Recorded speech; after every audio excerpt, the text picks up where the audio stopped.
आजच्या एपिसोडमध्ये घेऊन आलोय काही खास तुमच्यासाठी। नमस्कार, माझं नाव उषा पणशीकर, मी एक फ्लोरल डिझायनर आहे आणि आज आपण बघणार आहोत ताटाभोवती काहीतरी सुंदर डेकोरेशन करायचं आहे, तर ते तुम्ही कसं करू शकता। तर त्यासाठी तुम्हाला लागणार आहे एक छोटंसं स्पंज, जे अगदी सहज तुम्हाला मार्केटमध्ये मिळतं।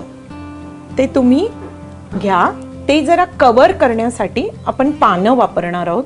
ही कुठचीही पानं तुम्ही वापरू शकता। असं आपण साधारण कवर करून घेतल्यानंतर मेन फूल, आता हे मी इकडे आज वापरते आहे स्पायडर मम, पण तुम्ही कुठलंही बागेतलं फूल, तुमच्या गुलाब म्हणा, ॲस्टर म्हणा, जे अवेलेबल आहे ते तुम्ही वापरून हे डेकोरेशन करू शकता। मोठं फूल मध्ये, मग छोटी फुलं। गुलाबाच्या नेहमी पहिल्या 2-3 पाकळ्या आहेत त्या काढून घ्याव्या, म्हणजे फूल जे ताजं फूल आहे ते बाहेर येतं।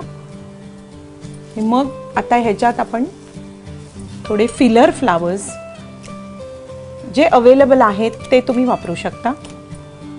अशा प्रकारे एक सेट तुम्ही तयार करून घेतल्यानंतर आणि 2 असेच मी सेट करून घेणार आहे। जसे आपण एक सेट केलं तसं 3 सेट करून घ्या।